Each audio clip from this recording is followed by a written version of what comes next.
got some Q&A to do. I hope you're doing fine, cause it's Q&A time again. Anyways, welcome to a nice new Friday Night Live Q&A, cause we're in the dark today. So this is gonna be a little different, and I think it'll be great for open discussion on like no filter, no power, what to do if the lights shut off. Kind of getting situated here. I've been on the run from Hurricane Idalia pretty much all week. Got a little crazy here. The storm was coming directly for us. Ended up being a Cat 4, and luckily it wasn't too bad when it hit the coast. It actually slowed down quite a bit. Must be all the trees and coastline here. The storm surge really flooded the coast. It was really bad, but we went through Perry where a lot of the devastation hit because we had to go kind of out and away from the storm. We've got a manufactured hit home that's in the middle of a field pretty much, so we weren't trying to risk it, and you just never know how those storms will go. So we did dodge it. Plus, we had to get shipping out, so we took our shipping that way to where it didn't get caught up into the USPS system. And we went through Perry and saw where it pretty much hit. That was the town it really took its toll on, and like gas station covers and stuff all blown over, hotels windows all blown out, trees, lines down. We ran over multiple power lines trying to get home, and just I tell you what, the crews out there working for Hurricane Idalia really out there working and getting things done. Like, it was amazing how much they had cleared up and how many people were out helping and doing stuff. So it was awesome to see how quick they're doing it. But as you can see, I've got no power here, no electricity. The barn, fish barn, luckily I have no filters, so this is not an issue for me. So I know a lot of people worry about, oh, what happens if the power goes out? Now this, if you have filters, this could be a problem because it's weird. It's like fish get used to having a filter sometimes and then they don't. So I don't know. It's like a transition. Often whenever I would change from filter to no filter, and I know a lot of people have been asking me, like, how do you do it? How do you do it? You just do it. But see, there's a difference from when you do it. So if you're trying to go no filter, like right at night after the light cycle, it could be a lot harder on the fish. It's added stress because at night, plants will use up oxygen. So even with no filter, a lot of people think you got to have plants to do no filter. So that's completely false. You don't have to have plants to do no filter. You can do plants even with no filter. It's all about biologically sound water. And as long as you've got biologically sound water, your aquarium will be good. And actually, less plants you have, the better and easier it is for you to transition to a no filter. Because what happens is those plants absorb that oxygen at night. So if you turn off your filter at night, not a big deal because there is quite a bit of oxygenation that has been created into that aquarium from the plants during the day. So there will be a certain saturation of content. And matter of fact, the biofilm helps hold that in. So if you have a biofilm over your tank, the easier it holds in that oxygenation that gets cycled through plants and whatnot, and the beneficial bacteria, because there's lots of exchanges, gaseous exchanges there within the whole ecosystem, even the substrate. But anyways, so if you got a filter, it kind of churns that up. You won't have that biofilm to hold that stuff in, and fish can stress out if there's too much CO2. So the plants will push that CO2 out.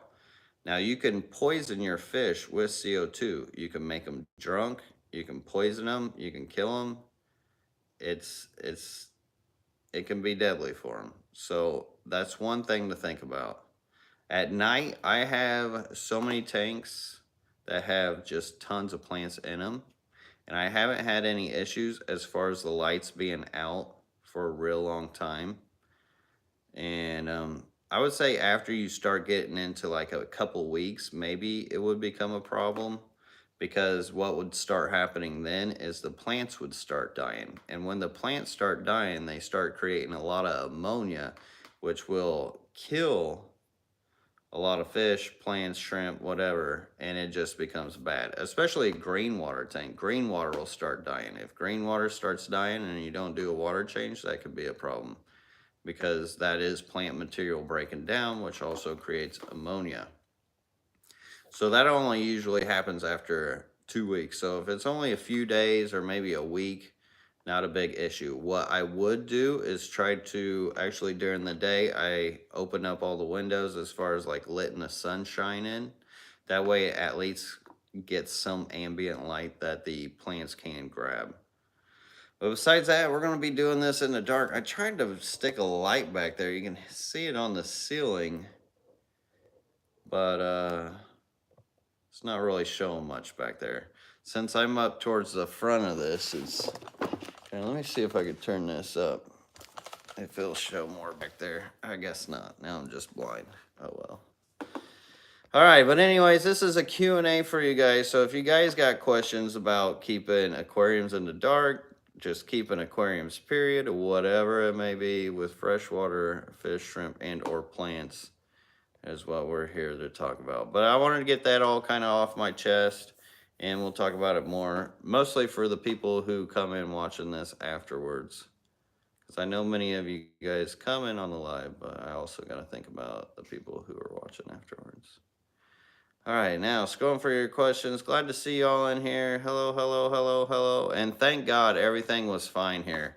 Our neighbors actually lost their barn. Their barn got ripped off, and it's actually facing the same direction as my roof.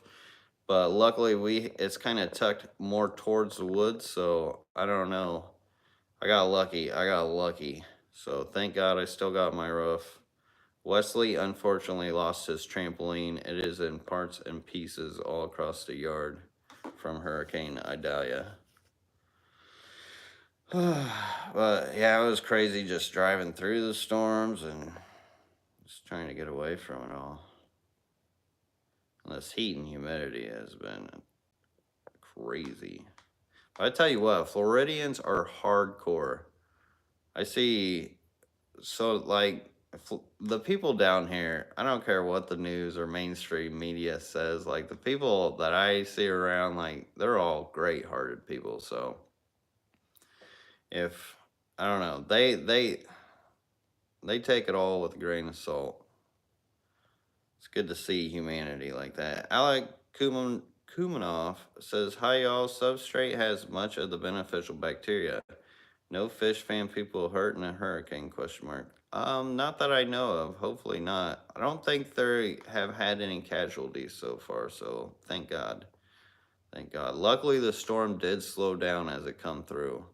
I haven't been able to keep up with it all because, well, it's hard to keep up with it all. I haven't heard much, let me say that much. And yeah, the substrate definitely holds a lot of beneficial bacteria, or gives it a lot of surface area, kind of like a foam media in a filter would do, which acts as the same. Scroll. Outside and Aquatics members for 4 months, silver member. Every Friday, even Idalia doesn't stop LRB. Much love. Yes, got to keep going. I actually took some of my plumbing supplies with me, got some stuff done in the hotel. And we kind of treated it like a family getaway because we haven't had one for a while. So I'm like, well, if we're going to be escaping this thing, then we might as well enjoy our time. So we went and hit up Pensacola Beach, which the waves were crazy huge. Matter of fact, members will be getting a video of kind of everything that happened. Eventually you all will get it, but members always get to see it first because They help support this channel so much. They're actually half of what I make on YouTube. Granted, I don't have a whole lot of members, but I do have quite a bit of members. Let me say it that way. So it's enough to make it count for sure. But I will have a video out for you guys this weekend. I still got to work on that tonight. Timothy Sundell says, I recently got a group of yo-yo loaches and I have been hearing clicking sounds that sound like mouse chewing on something. Do the loaches make this noise? Do I have mice? So yeah, yo-yo loaches and quite a few other will make noises like that. And even the clown loaches will make the clicking noises. And then they got croaking catfish too. So yeah, pretty normal. They're probably socializing or eating snails. But that's cool. Chia Pet, LRB Aquariums, FYI, can you use a piece of cotton and cooking oil for light? I wouldn't want to, because what happens with the cotton and the cooking oil is you'll get the soot. Then I'm going to have oil vapor up in the air, and then that's going to make it hard for me to clean tanks. It'll be greasy. I would rather use like a rechargeable light instead. You can also do, if you really wanted, like if you didn't have a chargeable light, you could do isopropyl and like a roll of toilet paper and soak it and do that, but it's really not that efficient to do those kind of little hacks. Brandy Rutledge, thank you so much for the $10 super chat. I appreciate that, Brandy. Thank you, thank you. Archaea Aquatics, what happened to Kai Aquatics? Is it still Kai Aquatics? That was her name before. Scroll, scroll, scroll. All right, I'm at the bottom of the chat, so if you got a question, that's where I'm at. And then I'll be showing also, like, if anything happens with the fish, but nothing. I mean, I'm not smelling anything. I haven't really looked into the aquariums why the lights have been off so much, just because I don't want to spook them. You'll actually do more just spooking them.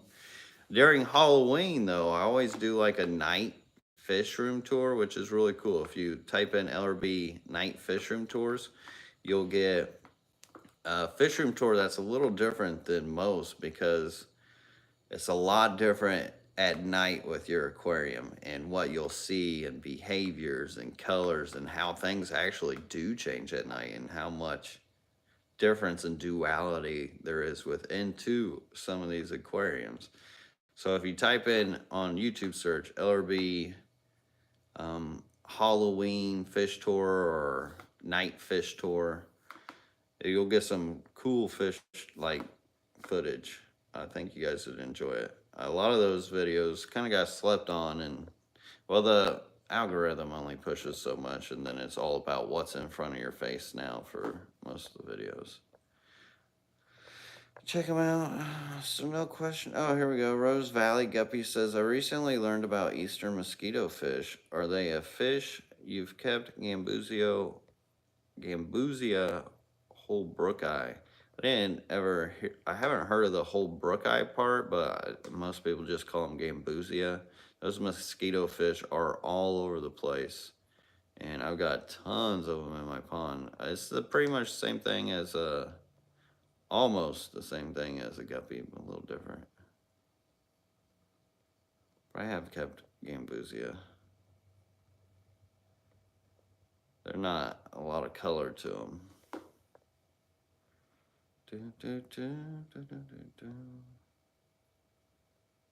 Henry says I can never get used to hurricanes. Yeah, down there in South Florida, thank God. I'm so glad we didn't end up in Fort Myers. I'm happy. I was looking out there. I think where we got put was where we need to be. And what's crazy is hurricanes don't usually hit around here. It's actually unprecedented.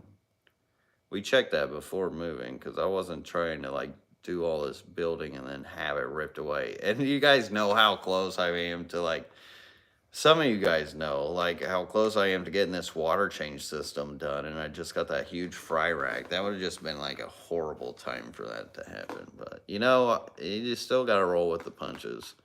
Can't cry over spilled milk. Lori Petrosky says, "Have you went swimming in any of your ponds? Where's the alligators?" So I have gone swimming into the ponds quite a few times. There was a little 4 footer. I haven't really looked for them recently. I've just been so busy with stuff, but we did have a little 4 footer that would hang out, but I don't know if he's still out there.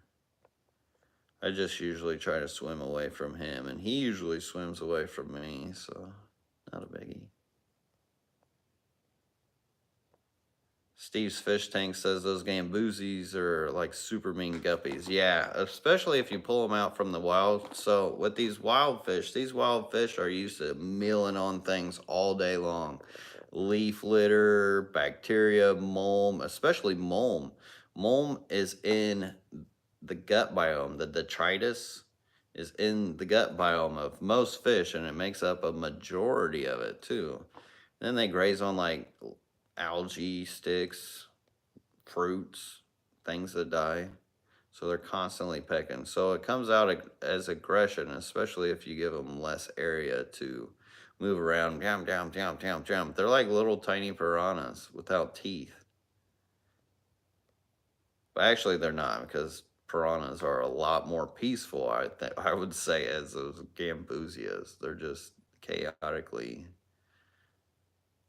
oral fixated.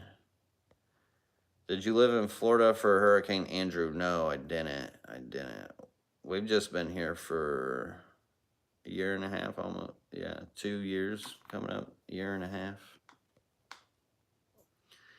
But I've seen Andrew and Michael and those come through, and that's why I wasn't trying to risk it. Like, I've seen them get downplayed, and then it's just like they did some crazy, crazy destruction. I think after Michael and Andrew, a lot of things changed as far as like how Florida built and how people handled things. I think now with consciousness and going through it as much as Floridians have, they've adapted a lot as far as the whole mindset, psychology, and how to handle hurricanes. Lori Petrosky says, "How's Christmas doing with all your cats?" So all the cats are good. Christmas has been missing for a long, long time. We've gone through this like months ago, and it sucks. It sucks because I know it's going to constantly get pulled up. Like, oh, where's Christmas? Where's Christmas? It's a long story. Brainy Rutledge says, "Will Hydra hurt my shrimp and shrimplets? How to get rid of them?" So you get rid of Hydra the same way as you would get rid of planaria. You can use the fenbendazole, Pancure Sea Dog Dewormer, or the No Planaria.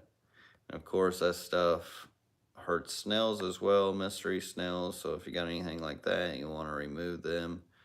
But then you treat that with like the Pancure C is what I normally use, and I use 0.1 grams per 10 gallons.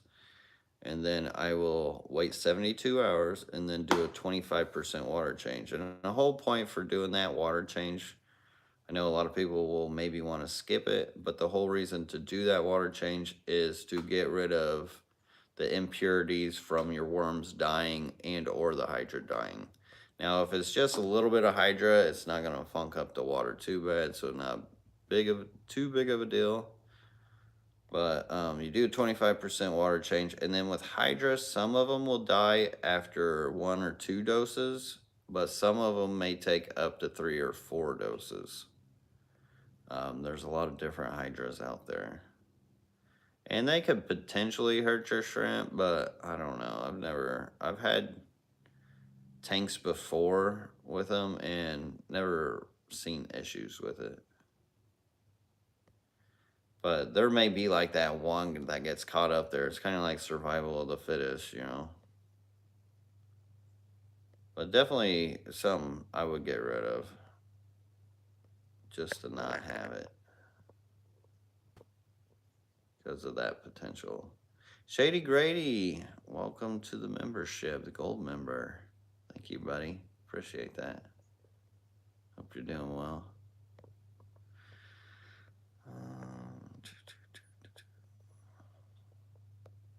Jessica Hussey says, LRB, I'm starting a new 20 gallon. I can jump start it with mulm, right? How much to use? So yes, you can jump start it with mulm. If it's just a 20 gallon, I mean, about yay much of a cup full of water, however much, spread it around. And then what will happen is it'll look cloudy at first, but it'll settle like in just a few hours, usually. And that also depends on your hardness, because acidic water, it'll settle faster. Harder water, a little thicker, may take a little longer to settle, but then it'll all settle into the substrate and you'll be good to go. Always like to stir it around too, that way it kind of gets into the water column and make sure that it spreads out nicely. Ryan Almeida says, I have 40 breeder. Oh, hold on. I'll get back to you, Ryan. But I do want to mention something else about jump starting with that mulm. So with fish, a lot of fish can actually survive in sterile water for a little while. So even if it takes that mulm a little while to kick in, like, and when I say a little while, I'm talking about like a couple days or so. I mean, I've seen them do it in these fish shows. And so saying that you'll have ample plenty time for things to settle as far as becoming biologically sound water. It's just with most fish, when you get them, it's more about the immunity system, which is the most important. Think about your fish's immunity system. And when you have biologically sound water, that actually helps with their immunity. When you have sterile, it makes them more susceptible to things that can be introduced. Hence why getting big box store fish can be harder from like the stresses they deal with and the medicines that have messed with their immunities. All right, Ryan, back to you. It says, I have a 40 breeder with a Betta sorority that keeps getting fin rot and swollen abdomen. I've treated the tank a couple times with Maricin and still no luck. Heavily planted, any advice? I haven't really used Maricin much. So with the fin rot, I know General Cure can help with that. But what could be causing a bit of that is maybe if it's overcrowded or if there's just a fin nipper. So the thing about Betta sororities is you can do them and they can be really cool, but it only takes that one turd in the punch bowl to really ruin things. So there may be one fish with like just a bad personality that just hates, and tries to nip at anybody else. So watch your tank. Look out for that. That could be causing what you may be thinking is fin rot. And if that's the case, because what will happen is when these fish heal up, often they will get that white kind of fin rot looking stuff. Now, if it's progressively just eating the tail at a rapid pace and you're not seeing that nipping, then definitely hit it with some General Cure. That should help you out. And the swollen abdomen, what'll happen, what could be happening, I'm not going to go straight for internal parasites because with female bettas, they can actually get egg bound as well. And that could be what's happening is they've just have nowhere to release all those eggs that they're creating, and it can become a problem. So you may want to throw a male in there and or either have a male somewhere to maybe put them side to side. You don't necessarily have to put them together for breeding, but at least if she sees the male, there's a chance that those swollen ones can release themselves of being egg bound, like getting all pent up. And if it is internal parasites, which say if one dies and you see like a hole in the abdomen from where a worm escaped or from the head or somewhere else, then definitely you've got internal parasites, and or if you see anything coming out of its backside. Lady Diane, thank you so much for gifting those memberships. That is so awesome of you. And welcome new members. That is awesome. She's sharing the love of all the videos that's still just waiting to become onto the channel. I did say last Friday I would make a carradine and shrimp video. I still haven't forgotten about that. That's still on the list. It's just with the hurricane, this whole week kind of got turned upside down on anything that was going to happen. But we're back to normal. Back to normal, sort of. After Idalia. All right, Jay Hydro says, I have a pair of red-spotted severums that keep spawning, but the eggs are not getting fertilized. I've heard red-spotted severums are infertile. Have you successfully bred red-spotted severums? So I have not ever bred severums. I actually haven't kept any.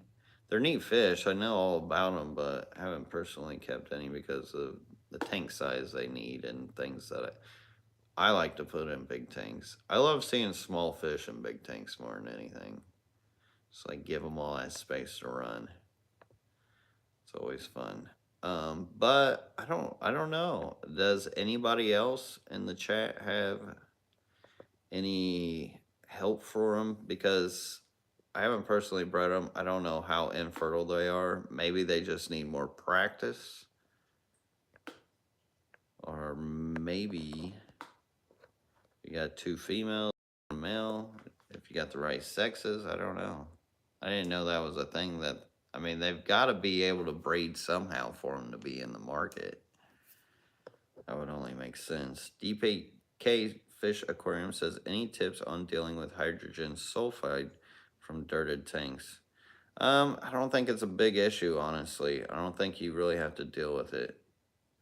If you want to just like pop the pocket of that hydrogen, I mean, it'll pop up and then you can smell it too. It's kind of wild. And in my 240, I used to get it quite often when I'd move around plants and stuff, but it never hurt any fish or anything. There's lots of sulfurs and other things within your aquariums. So I wouldn't be trying to really mess with it. That's naturing. Rose Valley. Oh, what? Henry Andrew left what looked like a war zone. I don't know who Henry Andrew is. That sounds rough.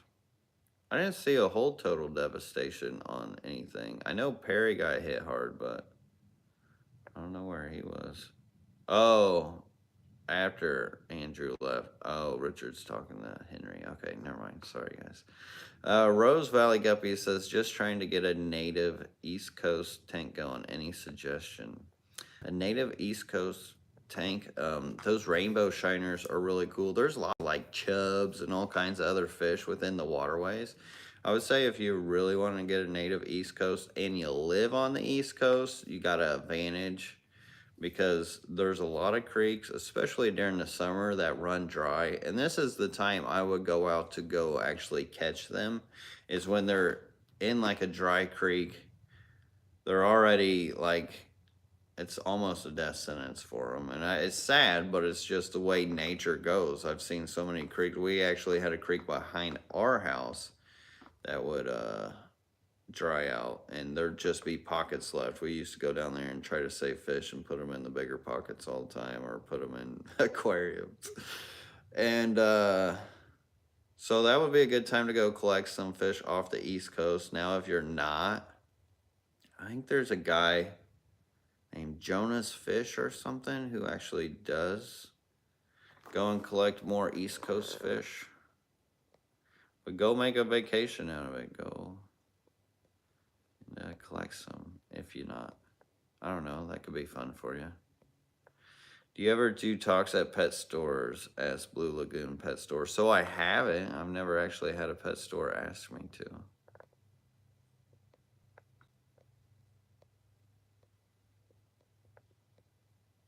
But I mean, there's potential. Let's see. Scroll, scroll, scroll. I thought I saw some questions up there, but I kind of went the wrong way. There we go. Kind All Night says, is it better to buy Mosquito eggs to hatch and raise instead of buying the fish? If you're trying to get like rare ones from Japan, then yeah, buy the eggs. But if the fish are definitely gonna breed out better for you. And another thing too, like eggs per eggs, you can end up with a lot of fish, but then at the same time, you've got to raise them up, and it takes time to raise them up. So it's like, how do you want your dollar to work for you? Do you want the instant gratification of having the fish that's about ready to be able to breed? Or do you want to have to go through the whole process and the time? Because time is money. It's one thing to think about.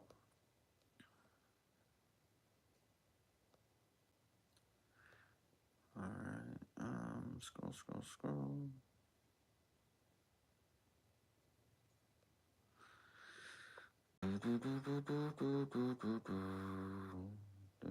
I'm scrolling my best looking for questions here. All right, I'm at the bottom of the chat. I made it. Oh, what's this say? Dang it. I hate YouTube's been like mashing comments together. So I think Lady Diane and Shady Grady's comment is mashed in here, and I cannot read what it says. Something about how many would you like? They'll be young, unsexed. I don't know. Maybe they're working on a trade there. Let's trade away. That's how this fish hobby works. Great way to conserve fish too. Like I've often bent my mind on like, should I be doing this? Should I be keeping fish in little glass aquariums like this? Should I be doing that? And you know what? Yes, I should, because with the conservation of a lot of these fish, they wouldn't even exist if it wasn't for us aquarists. Especially with all the destruction that's been going on here and there in these spots, and palm oil farms and all kinds of other stuff. Just mining that destroys these environments that a lot of fish come from. I mean, look at the axolotls. Look at their environment. Which the axolotls are doing good too, which they got pretty hot. Let's see, 82 degrees. But they were kind of hunkered at the bottom, just chilling. They did come up to the top too for a little while for food. I don't know. I don't think, it's hard to tell if they're really affected by the heat or not. I'm sure over a prolonged period of time. It's different when it's only like a couple days, but if it's a prolonged period of time, that's a lot different. Rose Valley Guppy says, what's your favorite guppy at the moment? Favorite guppy at the moment? It's got to be those bluegrass. Those bluegrass I got, which I know bluegrass is a very common type of guppy, but the ones I've got are insane. Like, the genetics are crazy. The blue is just popping. I don't know. A lot of them are kind of. It's hard to, that and the magical guppies, the Dalmatian that kind of changes colors with the sheen. And then the volcano guppies. Those are always a classic.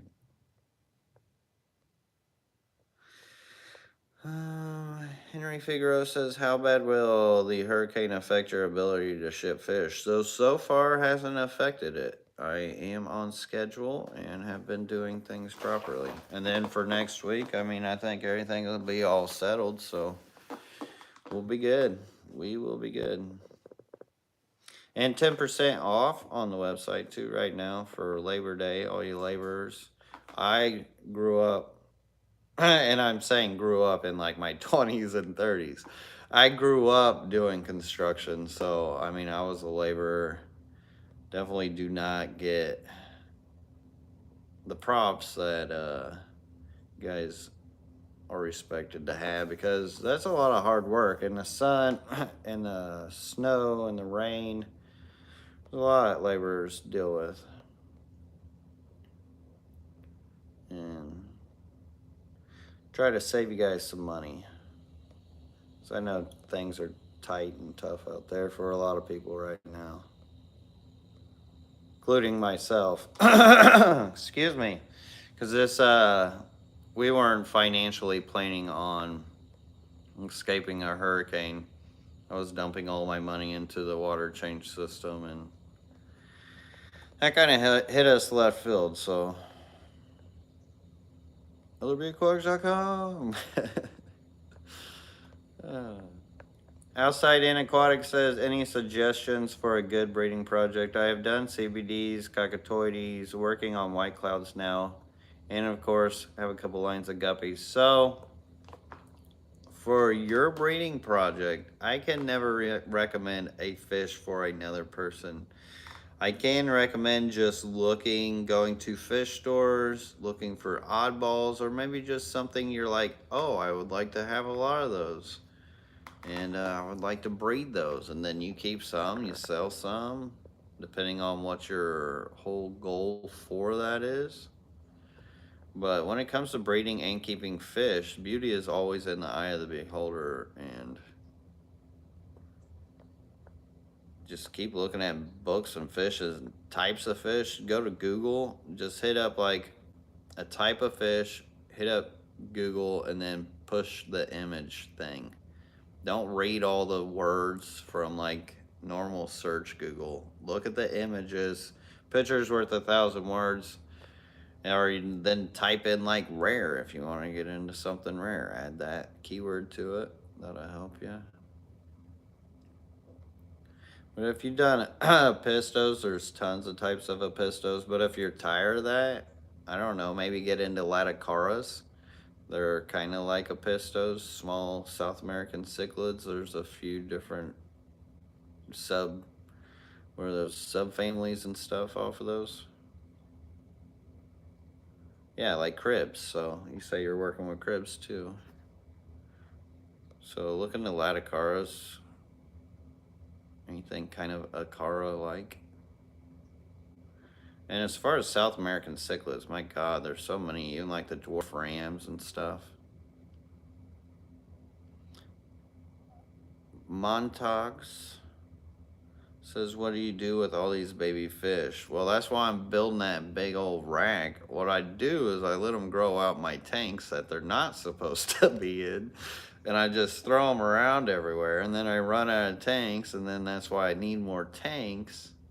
And it's a cycle. So now that I'll be organized with this fry rack system, I'll finally have a place to put all these babies without all that disorganization. And oh, this is gonna be so clutch. So clutch to really making this fish room to what it can be. Because then I can either grow them out, or well, I'll grow them out and then either sell them and or keep them, and then eventually get some bigger tanks and have like some cool schools of stuff.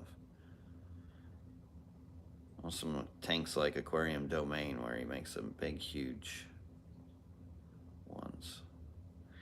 Johnny Best says, which Caridina shrimp would be hardy for newbies? So tangerine tigers, any like tigers are your most hardy Caridinas for newbies. Got the orange-eyed blue tiger, fancy tigers, which fancy tigers for newbies kind of, I don't know how rich you are, but tangerine tigers, yellow King Kongs, orange, yeah, I say tangerine tiger is probably the most cost-effective one. 3G says, LRB, do you have any info on breeding butterfly split-tail goodeids? So I do not. As far as any goodeids, as being a live bearer and how vivacious their appetites can be, I would definitely keep like guppy grass into their tank if you're really trying to breed them. Just make it all guppy grass. Screw any other plant. That way they can chew on the guppy grass. Their young can go hide and get away from the adults. Just make it thick with guppy grass. You'll be all right. And they don't mind hard or soft water, I don't think. Room temperature, you should be fine.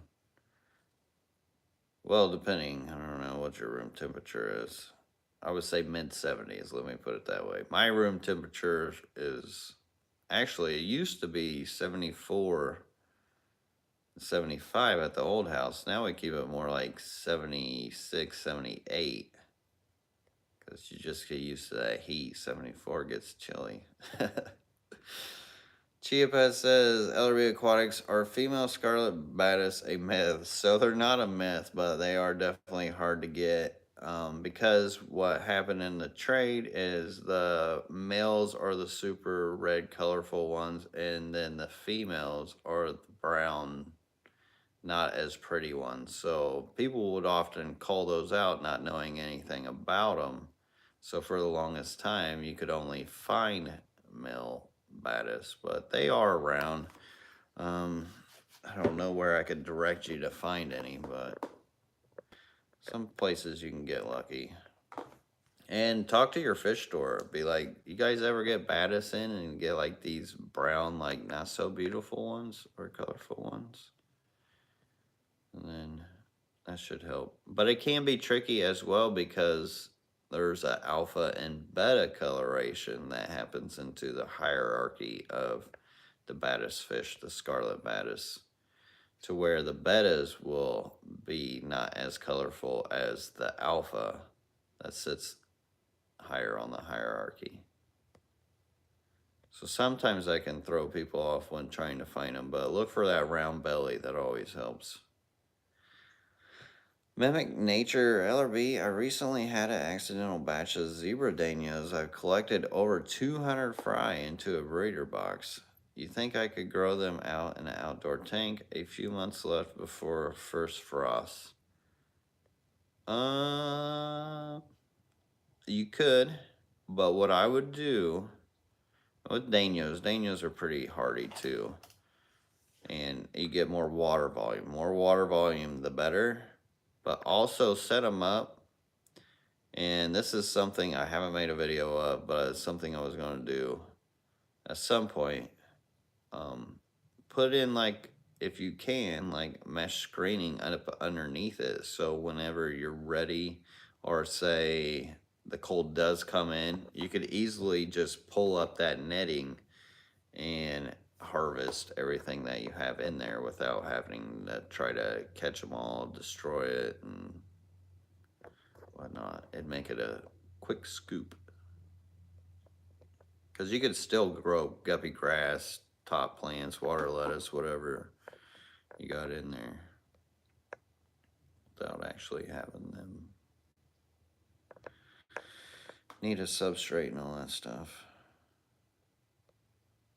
But yeah, I mean, you're definitely going to get more growth out of them from outdoors than you will indoors.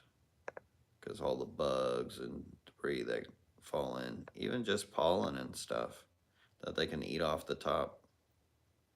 Jessica Hussey says, LRB, what do you think about shipping shrimp to Arizona with the heat we are having? Do you ship with ice pack? I have ordered from Flip Aquatics and the fish came in great.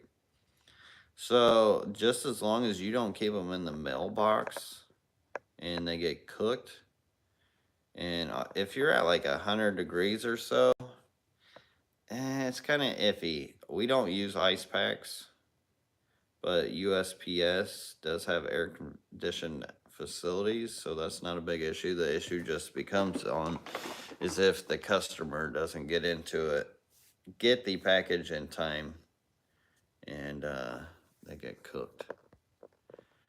Well, we haven't had any issues, but I think a lot of people are pretty good about like knowing when they should order as far as their weather. Smeds Pet says, what's your favorite dry food? So touch-colored tropical granules. That's my favorite. Period. And legit fish food. Can't forget that. That's a good one too. And I have been feeding the axolotls this Fluval bug bite pellet, but it's a big chunker pellet. Big chunker pellet. Bigger than anything my fish would eat. Henry, thank you so much for the support and the $5 super chat. Definitely helpful and appreciated. Says, how would you recommend switching an aquarium with filters to a filterless aquarium? Thank you for all you do for the fish community. So I did talk about this a little bit at the beginning of the video, quite a bit. But if you're going to switch from filterless to no filterless, I would turn it off first thing on the light schedule. This way you can watch your tank, see what happens, see how your fish react. Then after that, I mean, you should be fine. All the ones that I went from filterless to filter pretty much had no issue. With the barbs, with being bigger fish and ones from like running streaming water, they were gasping at air towards the top, so that signaled to me that they needed some kind of aeration. They didn't necessarily need air stone or a hang on the back or any kind of oxygenation. They just needed water movement to push through their gill. And that's the big mascara barbs that I have, which you have a bunch of. But besides that, like a lot of other fish, anything 6 inches or smaller, let's see, like my Synodontis, my tetras, my rasboras, my loaches, my guppies, my shrimp, all those had no issues. All the more common fish. The smaller barbs shouldn't have any issue either.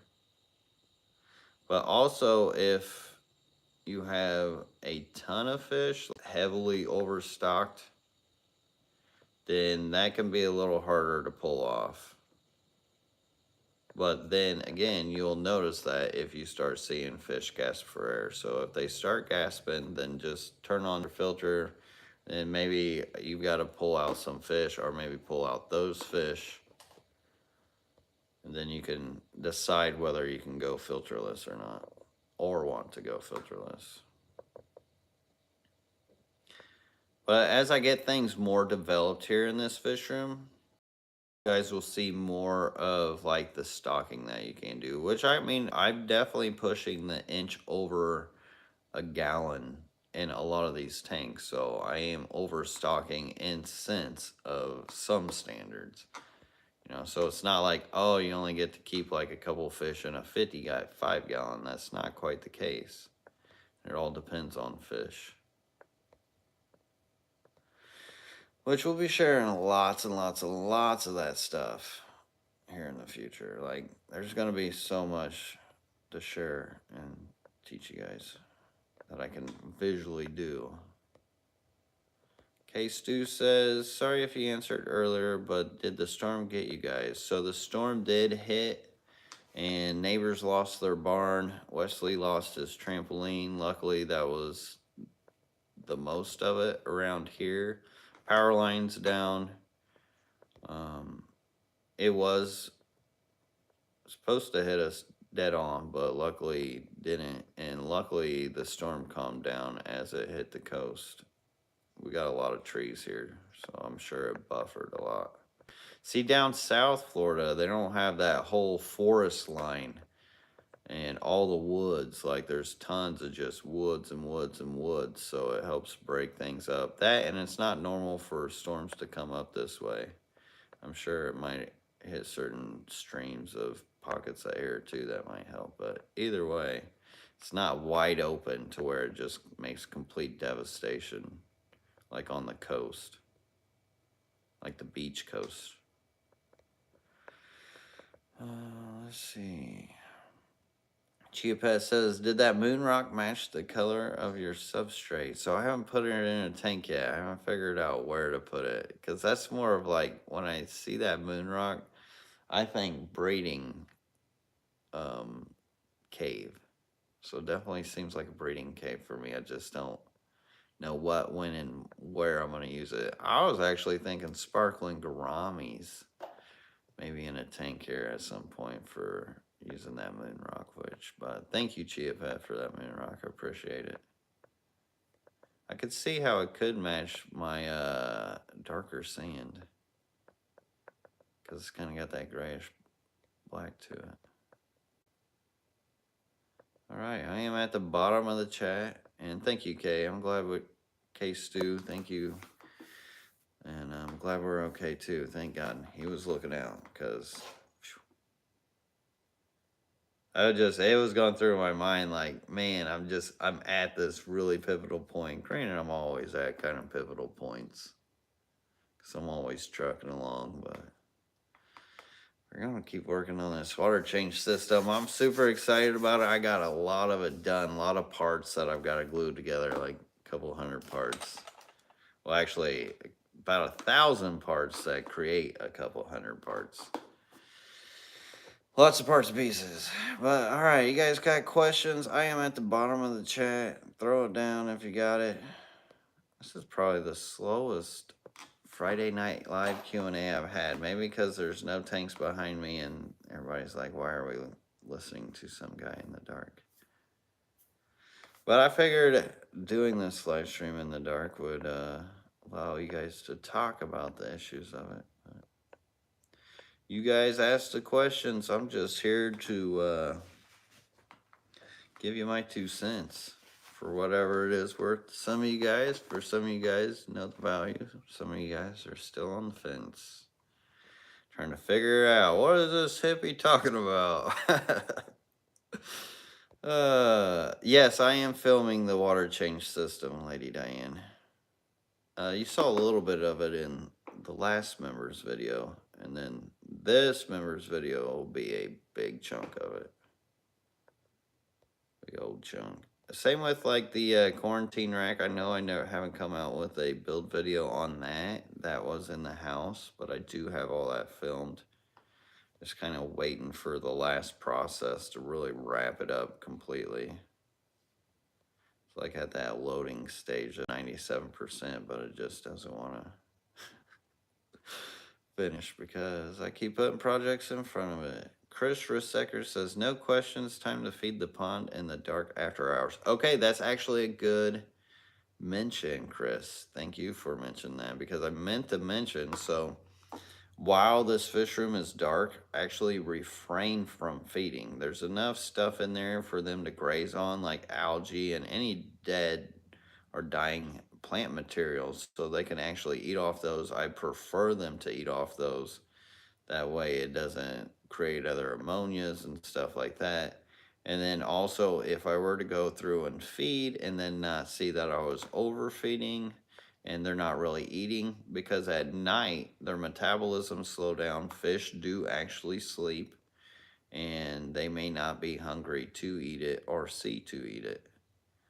So I do try to refrain from feeding them in the dark. Now, saying that, if it was longer than a week, or maybe every other day, just throw some food in. But I would say in a week, I would probably feed them twice that week. And then do kind of a schedule like that, depending on how long it takes. But luckily with today's knowledge that people have and the hard workers out there, actually do get electricity up pretty quick these days because they've been through it. It's not their first rodeo as it used to be so much with the newer systems that were created like back in the 80s and stuff. Even farther. Chris Rosick, oh, already answered that. I just saw a question, started reading again. Small rainbow fish, question mark, Mario Valesco. Yeah, small rainbow fish, all rainbow fish. They don't mind the no filter if that's what you're asking. But if you're asking for like small types of rainbow fish, the dwarf neon rainbow fish is a good one. Radicentris are really cool. I'm trying to think of the common name for the Radicentris. I think they started calling them ornate rainbows now, but there's also a big Melanitania ornate rainbow fish that is not small. There is the Pygmea rainbow fish, and then the pseudomigules, which technically aren't rainbow fish anymore. Some would consider them rainbow fish. All depends on your perspective and outlook and education, I guess, or the news that you got. Which is just a to me is just a major cluster F, you know? The way that it's not like everybody gets the memo on things. So pseudomules, you've got like the red neons, you got the blue eyes, the Gertrudes, all those types of little rainbow fish. They're cool. In my opinion, shoot, celestial pearl danios can borderline be the smallest rainbow fish, in my opinion. They breed the same. Besides, they don't have sticky eggs. That's the only difference, is they don't have sticky eggs. Their behaviors are a lot the same. K-Stu says, are you a Florida man for life? Oh yeah, I totally becoming Florida man. Oh, I love it down here. Like, I drive with my shirt off, all kinds of stuff. I do not give a crap. I love the whole Florida vibe. They're my people. I love it. I love it. I love it. It's how life should be, more free. So yeah, Florida man for life. I mean, granted, well, I mean, I might be, depending on if they do anything stupid down here, then like come California or something. But yeah, I like Florida. Chia Pet says, can you hear your fish make noise even more in the dark? Yes, definitely, especially that pond. I hear a lot of the like Synodontis and stuff come up and mouth the water, and guppies and stuff will eat off the biofilm, and everything's so quiet in here. And I mean, you can normally hear it during the day, but for some reason during the dark, there's always just a more calm to the world, more peace to the world. And why I was a night owl for a long time is just the vibration and the frequency of night is actually a lot more calmer, even with no filters during the day, because the birds are asleep, the crickets. I guess I don't have any frogs. I'm surprised the frogs do not go too crazy around here. Sometimes they do, but I guess now is not the frog making loud time. I guess that's more spring.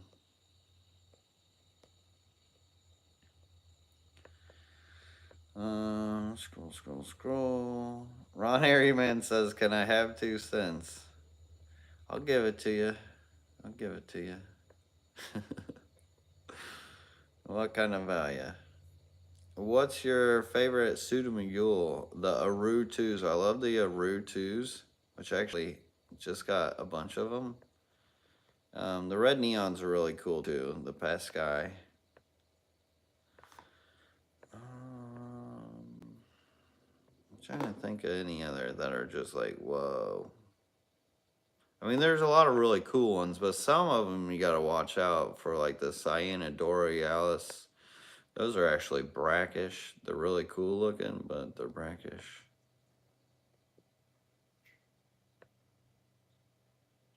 Rocky and Miles says, do you think medication is as effective as medicine in the tank? So that's actually a different way to approach the treatment. So think as if you're a doctor. A topical cure and an oral cure can have different effects for whatever it's for. So say if it's an internal parasite, then yeah, medicated food could be a better way to distribute that medicine than, say, something more like just a powder that goes around them. And what'll usually happen with that powder is like your fish will mouth stuff, and or you end up feeding them, and it does end up soaking into the food. Let's say if it's something like topical, like a fungus, or which even a lot of times that's just not an issue. It's just more or less the fish healing. Often the funguses on our fish is a secondary infection. Only if it's like spiky is it really truly a fungus. It's just like scabs on fish too. But say if it's something bacterial, then yeah, the medicated food's not going to be the same. Vawero0237 says, any tips on breeding swordtails apart from the basics? So water volume and coverage, and I mean food. The basics are really just, it's all about keeping it simple. I mean, the basics work. I don't know what you want to like inject them with hormones or use some steroids. Mimic Nature says LRB. I would say leaf litter too. Leaf litter is definitely downplayed as far as um, being a viable food source and food web for your aquariums. That all depends on what you want to look at, though. Mimic Nature says, LRB, how often, how much do you ghost feed a new tank? Oh, hold on. I usually fish in cycle, but I'm building some Caridina tanks and I'm dark starting the tanks. So excuse me, dark start and dry starts, not a fan of. The light is actually what creates a lot of the life in mana and prana that will become the systems for your biologically sound water. The light will actually feed that more. So I personally would not go with the dark starting and or dry starting. And ghost feed, I'm not sure what you mean, but if you're feeding at night, like I said, I would feed very much less. And I would not start a tank, honestly, in the dark. I don't know why you would want to start a tank in the dark, besides if you're like trying to breed out tetras and there's not like plants and stuff.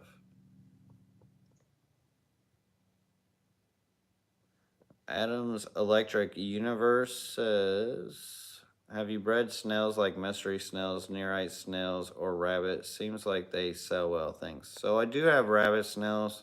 They breed really slow. Um, and they're not the smartest. They'll always like climb up and then drop themselves down, sometimes break their shells. So you gotta be really mindful about their setup. They really only need like sand substrate, no rocks.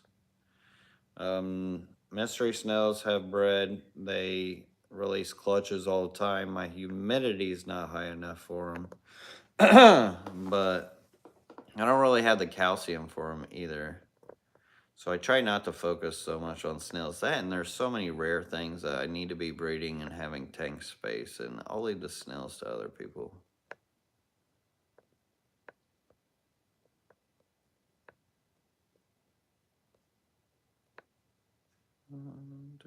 Abstract Aquarius says, have you ever used a black light in the dark with your fish to see if they're bioluminescent? No, but that sounds like a cool idea.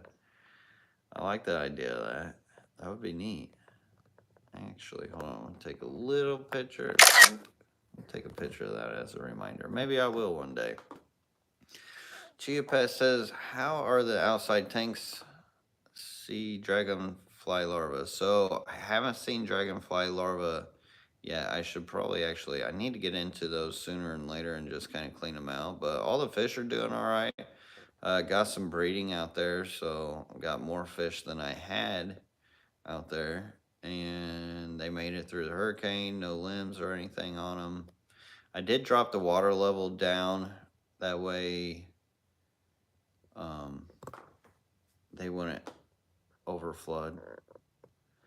But yeah, luckily no dragonfly larvae. I just need to clean some algae out.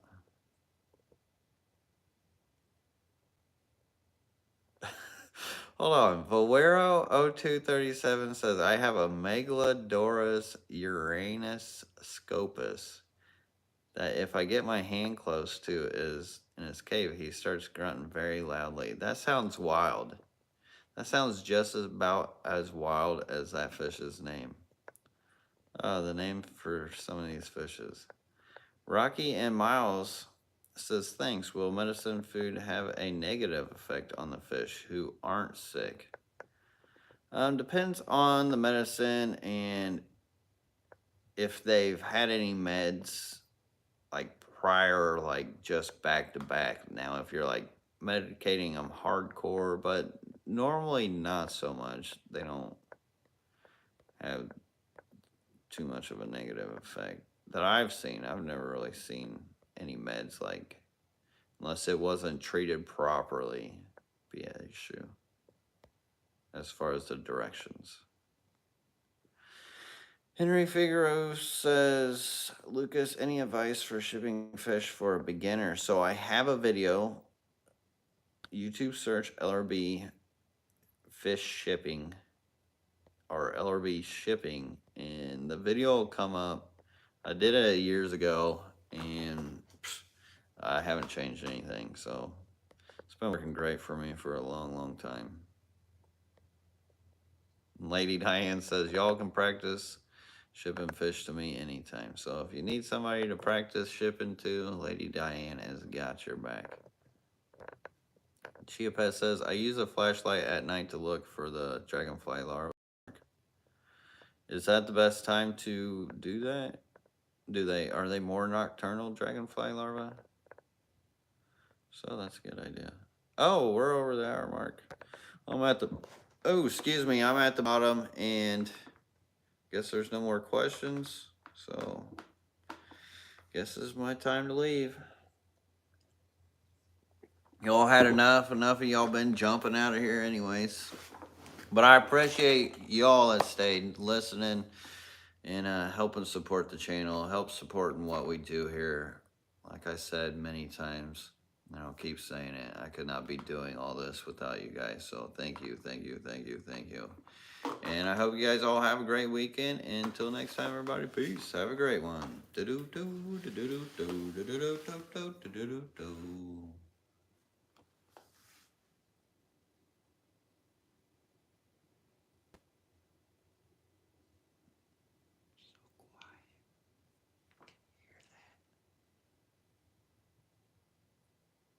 What was it?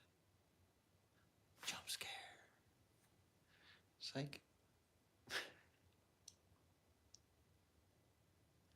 I know I got ADHD or something. Actually, I'm just young at heart. I ain't got to label that. I'm just young at heart. Always be a kid. Stay young, everybody. Have a great weekend.